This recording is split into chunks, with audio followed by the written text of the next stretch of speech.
Elle voulait juste cultiver un petit bout de terre. Mais un inconnu à cheval est apparu, et lui a dit d'une voix froide, « Tu n'as pas le droit d'être ici. Cette terre est sacrée. » 3 jours plus tard, il est revenu, pour lui proposer le mariage. Ce qu'elle va découvrir après ce oui changera sa vie, et peut-être la vôtre aussi. Le vent chaud soufflait sur les grandes plaines dorées de l'Arizona. Joséphine Delma planta un dernier pieu en bois dans la terre sèche. Son front était couvert de sueur, ses mains pleines d'ampoules. Depuis 2 semaines, elle travaillait seule, sans repos. Elle avait quitté la France pour fuir une vie qu'elle n'avait pas choisie. Là-bas, on l'avait mariée à un homme froid, riche et autoritaire. Elle avait tout laissé derrière elle, sauf quelques vêtements, des graines, et un petit carnet offert par sa mère. La terre semblait vide, immense, silencieuse. Elle croyait qu'elle appartenait à personne. Alors elle avait construit un petit abri de fortune, creusé un coin pour son jardin, et commencé une nouvelle vie, loin de tout. Mais ce matin-là, alors que le soleil montait dans le ciel, elle entendit un bruit étrange. Des sabots. Lents, puissants. Elle se retourna brusquement, le cœur battant. Un cheval descendait la colline. Dessus, un homme seul. Sa silhouette était droite, calme, fière. Il s'approcha sans un mot. Ses longs cheveux noirs étaient attachés avec des lanières de cuir. Il portait un gilet brun simple, des mocassins, et un collier fait de plumes et de pierres. Son regard sombre observait chaque détail du terrain. Il ne semblait pas surpris de la voir. Joséphine serra sa pelle entre ses mains, incertaine. L'homme s'arrêta à quelques mètres. Il descendit de cheval d'un mouvement fluide, silencieux. Sa voix, quand il parla, était grave mais posée. « Tu n'as pas le droit d'être ici. Cette terre est sacrée. » Joséphine sentit sa gorge se nouer. Elle tenta de parler, mais aucun mot ne sortit. Elle ne comprenait pas. Elle avait des papiers. Elle pensait avoir fait les choses correctement. « J'ai acheté ce terrain, » dit-elle enfin, sa voix tremblante. « Le gouvernement m'a donné l'autorisation. » L'homme secoua lentement la tête. « Ton papier ne signifie rien ici. Cette vallée appartient à mon peuple depuis toujours. Mon grand-père repose dans cette colline. » Il désigna un monticule au loin. Joséphine le regarda, perdue entre peur, honte et confusion. Elle baissa les yeux, puis releva la tête lentement. « Je ne savais pas. Je ne veux pas de conflit. Je veux juste vivre en paix. » L'homme la fixa longuement. Puis, sans dire un mot de plus, il remonta sur son cheval et repartit. Joséphine resta seule, debout au milieu de sa terre. Mais quelque chose avait changé. Le lendemain matin, Joséphine vit le cavalier revenir. Il avançait lentement, comme la veille, mais cette fois, elle ne recula pas. Elle resta debout près de son abri, un dossier de papier serré contre sa poitrine. Takoda descendit de cheval avec la même grâce silencieuse. Ses yeux sombres se posèrent sur elle, puis sur la petite clôture qu'elle avait commencé à installer. Joséphine prit une grande inspiration. « J'ai tout investi pour venir ici, » dit-elle d'une voix ferme. « Je suis seule. J'ai mis mes économies dans cette terre. Regardez, voici les documents officiels. » Elle tendit les papiers, les mains tremblantes. Takoda les prit sans hâte, les regarda un instant, puis les lui rendit. « Ces papiers blancs n'ont aucun pouvoir ici, » dit-il simplement. « Ton gouvernement a tracé des lignes sur une carte, sans jamais marcher sur cette terre. Cette colline est celle de mes ancêtres. Mon peuple y vit, y chasse, et y enterre ses morts depuis des générations. » Joséphine baissa les yeux, les joues rouges. « Je ne savais pas, » murmura-t-elle. « Personne ne m'a parlé de vos ancêtres, ni de votre peuple. » Un silence tomba entre eux. Mais ce n'était pas un silence de menace. C'était un silence lourd, ancien, plein de douleur contenue. Takoda parla à nouveau, lentement, avec calme. « Tu es courageuse. Tu travailles seule, sans peur. Beaucoup auraient fui en me voyant. Mais toi, tu es restée. » Joséphine releva la tête, surprise. Elle ne savait pas si c'était un reproche ou un compliment. Takoda fit un pas vers elle. « Tu veux cultiver cette terre. Moi, je veux préserver les lieux sacrés de mon peuple. » Peut-être que ces deux souhaits ne sont pas opposés. Il marqua une pause. Puis il dit, sans détour. « Épouse-moi. » Joséphine recula d'un pas, les yeux écarquillés. « Quoi ?» dit-elle, croyant avoir mal entendu. « Épouse-moi, » répéta Takoda. « Si tu deviens ma femme, tu seras sous la protection de ma tribu. Tu pourras rester. Tu cultiveras la terre. Moi, je veillerai sur les collines sacrées. » Il parlait comme on propose un accord de paix. Pas d'amour, pas de promesses vides. Juste une solution inattendue. Joséphine resta figée. Elle n'avait aucune réponse. Takoda ne la pressa pas.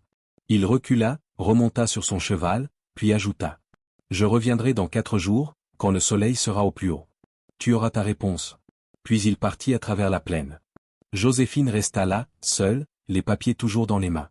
Joséphine resta longtemps debout après le départ de Takoda. Les mots résonnaient encore dans sa tête, « Épouse-moi ». C'était si brusque, si inattendu, qu'elle en avait presque ri. Elle pensa d'abord qu'il plaisantait, qu'il voulait simplement la faire fuir par une étrange provocation. Mais les jours passèrent, et plus elle repensait à son regard, à sa voix calme, à sa posture droite, plus elle comprit qu'il était sincère. Ce n'était pas une blague. Pas une menace non plus. Juste une proposition dure, directe, mais vraie. Elle passa les 3 jours suivants à travailler sans relâche. Elle creusa, planta, porta de lourdes pierres. Non pas pour avancer son abri, mais pour chasser le tumulte de son esprit. Chaque soir, elle s'écroulait sur sa couche de fortune, trop épuisée pour dormir. Son cœur battait vite, son esprit refusait de se calmer.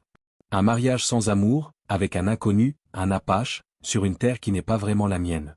Mais elle pensait aussi à ses nuits seules, à la peur quand un bruit étrange approchait de son camp, aux regards insistants des hommes qu'elle avait croisés en route. Elle se souvenait de sa solitude à Boston, bien plus lourde que celle de cette plaine. Takoda ne lui avait rien promis de beau, ni de tendre.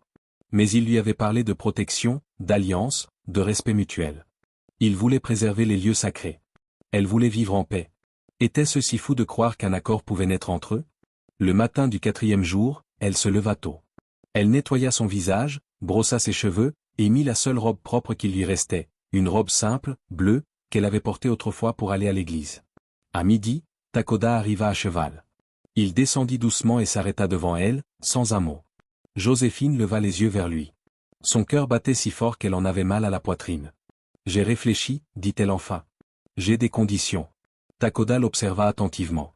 Il ne répondit pas, mais hocha lentement la tête, l'invitant à continuer. Ce mariage, ce serait un accord. Pas d'obligation, pas de lit partagé. Je veux cultiver cette terre, garder mon autonomie. Et je veux apprendre. Apprendre votre langue, vos coutumes. Si je dois vivre ici, je dois comprendre votre monde. Takoda resta silencieux un instant, puis dit. Je n'aurais rien attendu d'autre de toi. Il tendit la main. Elle hésita, puis la prit. Ce fut le premier geste d'un pacte étrange, entre 2 mondes. Aucun mot d'amour, pas de promesse de bonheur. Mais dans leur regard brillait déjà une forme de respect. Une semaine plus tard, le soleil se levait lentement sur les collines d'argile rouge. Le vent soufflait doucement à travers les herbes hautes. Devant un cercle de femmes et d'hommes silencieux, Joséphine se tenait droite, les mains croisées devant elle. Elle portait une robe en peau douce, cousue par les femmes de la tribu. Le tissu souple tombait sur ses épaules, décoré de perles bleues et blanches. Ses cheveux, tressés avec soin, descendaient sur son dos. C'était étrange, solennel, irréel. Elle se sentait étrangère, mais étrangement calme. Takoda se tenait à ses côtés. Il portait une tenue de cérémonie, simple mais noble. Des plumes tressées dans ses cheveux, une ceinture perlée, un collier ancien autour du cou. Il ne l'avait pas touché, pas regardé avec désir. Mais il se tenait là, solide, présent, digne. Le vieux sage de la tribu prononça des paroles dans une langue que Joséphine ne comprenait pas encore. Mais elle en sentait le poids. La terre, les ancêtres, les liens. C'était une cérémonie ancienne, plus vieille que tous les papiers du gouvernement. Takoda la regarda enfin. Elle soutint son regard. Il n'y avait pas de tendresse, pas encore. Mais il y avait du respect. Et quelque chose de fragile, comme une promesse non dite. Quand le silence revint, Takoda s'inclina légèrement vers elle. À partir de ce jour, tu es sous ma protection. Tu auras ta place ici. Tu pourras cultiver la terre. Personne ne te demandera d'abandonner ce que tu es. Joséphine hocha la tête. Je veux rester moi-même. Je ne veux pas devenir une décoration silencieuse dans une maison. Je veux travailler. Apprendre. Participer. Tu le feras, dit Takoda. Je ne te forcerai à rien. Un simple échange. Une parole donnée. Rien de romantique. Rien de doux. Mais pour Joséphine, c'était plus honnête que tous les serments entendus autrefois. À la fin de la cérémonie, Takoda lui tendit la main. Elle posa la sienne dedans. Sa paume était chaude, calleuse, forte. Il ne sourit pas. Elle non plus. Mais dans ce silence, un lien venait de naître. Un lien fragile, sérieux, bâti non sur l'amour, mais sur 2 volontés décidées à survivre ensemble. La vie avec Takoda commença sans bruit. Il n'y eut ni fête, ni danse, ni nuit de noces. Juste le silence du matin, la lumière douce qui entrait par l'ouverture du toit, et les pas prudents de 2 inconnus qui partageaient désormais un même espace. Takoda avait construit un abri plus solide, à la lisière du camp. Ce n'était pas un grand logement, mais il était chaud, propre, et pensé pour 2 personnes. Un feu brûlait toujours au centre, protégé par des pierres. Joséphine avait un coin pour ses affaires, une table en bois, quelques étagères où elle posa ses graines et son carnet. Il y avait même une petite couverture épaisse qu'elle n'avait pas cousue elle-même. Cela la toucha sans qu'elle ne dise un mot. Le jour, elle continuait de travailler la terre. Mais à présent, certains membres de la tribu s'arrêtaient, la saluaient, lui montraient des gestes simples. Une femme âgée, elle sut, lui apprit à préparer une soupe de maïs et à conserver les racines dans des feuilles sèches. Un garçon lui montra comment filtrer l'eau. Joséphine écoutait, notait, imitait. Le soir, elle revenait fatiguée, les bras couverts de poussière, les jambes douloureuses. Takoda l'attendait souvent près du feu, assis en tailleur, silencieux. Il ne parlait jamais le premier. Mais il l'écoutait toujours. Un soir, elle essaya un mot en apache. Elle dit « Yaate » timidement. Cela voulait dire bonjour ou c'est bon, elle n'était pas sûre. Takoda releva la tête, surpris. Puis, très doucement, il répéta le mot en le prononçant plus lentement. Elle répéta après lui. Il corrigea encore. Ce rituel devint leur habitude. Chaque soir, elle apprenait un nouveau mot. Il la reprenait avec patience. Parfois, il lui montrait un objet, nommait la chose. Elle écrivait tout. Il ne touchait jamais Joséphine. Mais il lui préparait du thé chaud quand elle rentrait. Il réparait les outils qu'elle cassait. Il lui faisait une place près du feu. Et peu à peu, le silence entre eux changea de forme. Ce n'était plus un mur. C'était un espace calme, doux, habité par deux présences qui commençaient à se comprendre sans parler. Joséphine ne souriait pas souvent. Takoda ne riait jamais. Mais un soir, leurs mains se frôlèrent par accident. Aucun des deux ne recula. Ils restèrent ainsi. En silence. C'était peu. Mais pour eux, c'était déjà beaucoup. La lune était ronde ce soir-là, claire et douce. Le feu crépitait lentement dans leur abri, projetant des ombres dansantes sur les murs en bois. Joséphine s'était assise près des braises, les jambes repliées sous elle, une tasse chaude entre les mains. Takoda, comme souvent, restait silencieux. Il taillait un morceau de bois, concentré. Le calme semblait normal maintenant, presque réconfortant. Mais ce soir-là, quelque chose changea. Ma femme s'appelait Élan, dit-il sans lever les yeux. Joséphine releva la tête, surprise. Takoda parlait rarement de lui. Elle est morte il y a 3 hivers, continua-t-il. Une fièvre. Elle est notre fils. Il posa son couteau lentement, les mains jointes. Ses yeux fixaient les flammes. Il ne pleurait pas. Il ne bougeait pas. Mais sa voix portait une douleur ancienne, silencieuse, profonde. Joséphine ne dit rien tout de suite. Elle sentit une pression dans sa poitrine. « Je suis désolée », dit-elle simplement. Il hocha la tête, acceptant les mots sans répondre. Après un moment, elle parla à son tour. « Mon mariage en France n'était pas un mariage d'amour. Mon père a choisi un homme riche. Je devais obéir. Il était froid, distant. Nous vivions sous le même toit, mais sans vie. Il ne me battait pas. Il ne criait pas. Mais il ne me regardait jamais. » Takoda tourna les yeux vers elle. Il écoutait. Quand il est tombé malade, il a voulu me faire promettre de ne pas le quitter. J'ai promis. Il est mort un mois plus tard. Et j'ai pris le premier bateau pour l'Amérique. Un long silence suivit. Mais ce n'était plus un vide. C'était un pont. Je t'ai vu bien avant ce jour-là, dit Takoda doucement. Tu pensais être seul, mais je t'observais depuis longtemps. Joséphine se tourna vers lui, étonnée. Pourquoi? Je devais savoir qui tu étais. Tu étais étrange. Seul. Déterminé. Tu parlais à tes graines comme à des enfants. Tu chantais en travaillant. Tu pleurais parfois la nuit. Elle sentit ses joues chauffer. Tu m'espionnais? Non. Je veillais. Il y avait dans sa voix quelque chose de fragile. Comme une confession. Pas de honte. Pas de moquerie. Joséphine regarda ses mains. Puis le regarda lui. Et tu as vu quoi? Takoda la fixa. Une femme forte. Trop fière pour demander de l'aide. Trop fatiguée pour continuer sans. Le feu crépitait encore, plus bas. Cette nuit-là, ils ne parlèrent plus. Mais quand ils s'endormirent, ce fut sans distance. Ils n'étaient plus 2 étrangers. Ils étaient 2 solitudes qui avaient enfin trouvé une voie commune. Le ciel était encore noir quand Joséphine ouvrit les yeux. Elle sentit quelque chose d'étrange dans l'air. Un silence tendu, trop lourd, trop calme. Takoda était déjà debout, agenouillé près de la porte. Il tenait son arc dans une main, un poignard dans l'autre. « Reste ici », dit-il sans se retourner. « Que se passe-t-il » demanda-t-elle, la voix déjà tendue. Il ne répondit pas. Il ouvrit lentement la porte. Un sifflement soudain fendit l'air, suivi d'un cri. Puis, le chaos. Des coups de feu éclatèrent. Des hurlements montèrent de l'autre côté du camp. Des silhouettes sombres passaient entre les tentes. Les chevaux hennissaient. Les enfants pleuraient.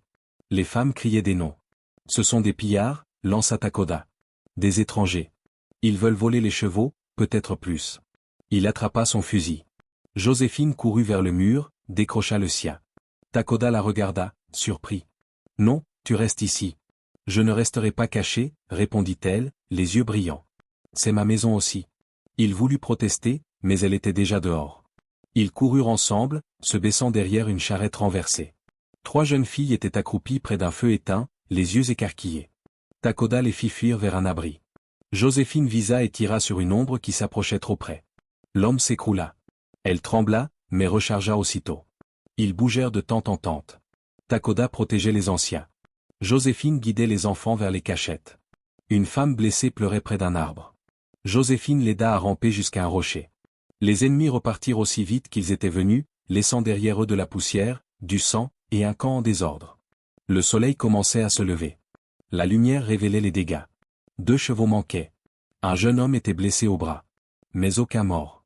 Takoda s'approcha lentement de Joséphine. « Tu as été brave, dit-il doucement. » Elle le regarda, le souffle court, les joues noircies de suie. « Je n'ai fait que ce qu'il fallait. » Il resta silencieux, puis dit enfin. « Tu n'es pas seulement forte. Tu es l'une des nôtres, maintenant. » Joséphine sentit une chaleur étrange monter en elle. Ce n'était plus seulement du respect. C'était de l'admiration. Et peut-être, quelque chose de plus. La nuit était tombée sur un camp fatigué. Des enfants dormaient contre leur mère. Des blessés murmuraient sous les soins d'herboristes silencieuses. Le feu central brûlait doucement, comme s'il respectait lui aussi le silence des survivants. Joséphine et Takoda étaient rentrés tard dans leur abri. Aucun mot n'avait été échangé pendant des heures.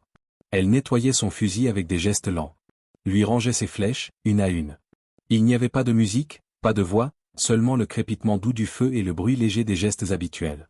Puis, Takoda s'arrêta. Il leva les yeux vers elle, la fixa longuement. Ce mariage n'était pas censé être réel, dit-il enfin. C'était un choix, une protection. Joséphine s'immobilisa. Son cœur accéléra. Je le sais, murmura-t-elle. Takoda inspira profondément. Mais maintenant, je ne peux plus faire semblant. Quand j'ai vu une flèche passer si près de toi, j'ai eu peur. Une peur que je ne connaissais pas. Pas celle de perdre une alliée. Celle de perdre une partie de moi. Joséphine sentit ses mains trembler. Elle posa lentement le fusil à côté d'elle. Ses yeux brûlaient. Tu crois que j'ai traversé tout cela sans rien ressentir? Dit-elle à voix basse. Tu crois que j'ai attendu chaque soir ce moment près du feu juste pour apprendre un mot de ta langue? Takoda ne répondit pas. Il s'approcha doucement. Tu comptes pour moi, Joséphine. Plus que je ne peux le dire. Je t'ai vu te battre pour cette terre. Pour mon peuple. Pour moi. Et je ne peux plus appeler cela un accord. C'est devenu une vérité. Une larme roula sur la joue de Joséphine. Moi aussi, dit-elle. Je t'aimais déjà sans oser le nommer. Je l'ai compris quand je t'ai vu courir vers les enfants, quand j'ai vu la peur dans tes yeux en me voyant viser les pillards. Ce n'est plus une union par nécessité. Elle leva la main, toucha sa joue. C'est un lien. Silencieux, profond, solide. Takoda posa sa main sur la sienne. Le feu projetait leurs ombres sur le mur, 2 silhouettes rapprochées. Ce n'était pas une scène de conte. C'était plus fort. Plus vrai. Ils restèrent ainsi, sans un mot de plus. Cette nuit-là, ils ne s'endormirent pas comme 2 survivants. Ils s'endormirent comme 2 âmes liées. Le vent soufflait doucement sur les cultures bien alignées. Les rangées de maïs, de courges et de haricots dansaient au rythme du soleil. Le sol, autrefois sec et difficile, portait maintenant les fruits d'un travail patient et partagé. Joséphine se tenait debout près du jardin, une main posée sur son ventre rond. Elle souriait. La terre qu'elle croyait lui appartenir seule était devenue celle d'un peuple, celle d'un couple, celle d'une famille à venir. La tribu venait l'aider presque chaque jour. Les femmes lui apportaient des plantes résistantes, adaptées au climat. Les enfants ramassaient les graines tombées. Joséphine, en échange, leur montrait comment sécher les herbes médicinales, comment conserver les légumes pour les mois froids. Elle avait appris, elle enseignait maintenant. Takoda travaillait souvent à ses côtés. Parfois en silence, parfois en chantant des paroles anciennes. Il réparait les clôtures, guidait les chevaux, aidait les plus jeunes à construire des abris. Mais ses yeux revenaient toujours vers elle. Elle sentait son regard, calme, protecteur, aimant. Un soir, alors que le ciel prenait des couleurs d'or et de cuivre, Joséphine et Takoda s'assirent devant leur abri. Elle posa sa tête contre son épaule. « Tu te rends compte de ce que nous avons construit ?» demanda-t-elle doucement. « Oui, répondit-il. Ce n'est pas seulement une maison. C'est un pont. Entre 2 mondes. » Il hocha la tête. « Et notre enfant en sera la preuve. » Elle caressa doucement son ventre. « J'ai peur, parfois. Moi aussi. Mais la peur n'est pas un mur. C'est un rappel. Pour avancer avec soin. Le feu crépitait devant eux. Au loin, des rires d'enfants, des voix, des chants de soirée. Le camp vivait, respirait, rêvait. Joséphine se sentait enfin à sa place. Elle n'était plus une étrangère. Elle n'était plus seule. Elle était aimée, attendue, entourée. Takoda lui prit la main. Notre enfant naîtra sur une terre partagée. Il grandira entre les mots de ta langue et les chants de la mienne. Il apprendra la force et la paix. Joséphine ferma les yeux, émue. Je veux qu'il sache d'où il vient. Et surtout, ce que l'amour peut construire. Takoda sourit. Alors il sera libre? Le soleil du matin baignait la plaine d'une lumière dorée. L'air était doux, chargé du parfum de la terre humide et des fleurs sauvages. Joséphine se tenait debout devant leur maison, les bras croisés, un léger sourire aux lèvres. Devant elle, un petit garçon riait aux éclats. Ses cheveux noirs volaient au vent tandis qu'il s'accrochait à la crinière d'un jeune cheval. Takoda marchait à ses côtés, tenant fermement la longe, ses gestes surépatients. « Redresse-toi, Shilo, dit-il d'une voix calme. « Comme ça, papa » cria l'enfant avec fierté. « Parfait, répondit Takoda en souriant. Shilo, leur fils, avait 2 ans et demi. Il était né par une nuit calme, sous un ciel rempli d'étoiles. Depuis, il remplissait leur vie de cris, de jeux et d'espoir. Il parlait déjà 2 langues, courait pieds nus sur les sentiers, et imitait les gestes de son père avec sérieux. Joséphine posa une main sur la poutre de bois de leur porche. Leur maison avait grandi. Elle était solide, chaleureuse, décorée de souvenirs des 2 cultures. Il y avait des tapis tissés, des herbes séchées accrochées près de la fenêtre, et un petit meuble en bois sculpté où reposaient ses livres. La tribu venait souvent. On riait, on chantait, on partageait les récoltes. Joséphine n'était plus la femme étrangère. Elle était l'épouse de Takoda, la mère de Shilo, la sœur de celle qui l'avait guidée. Elle regarda la plaine. 2 ans plus tôt, elle croyait n'y voir qu'un bout de terrain vide. Un endroit rude, dangereux. Elle y avait vu un inconnu sur un cheval, un homme qui lui avait dit « Tu n'as pas le droit d'être ici ». Elle s'en souvenait très bien. Ce jour-là, elle aurait pu partir.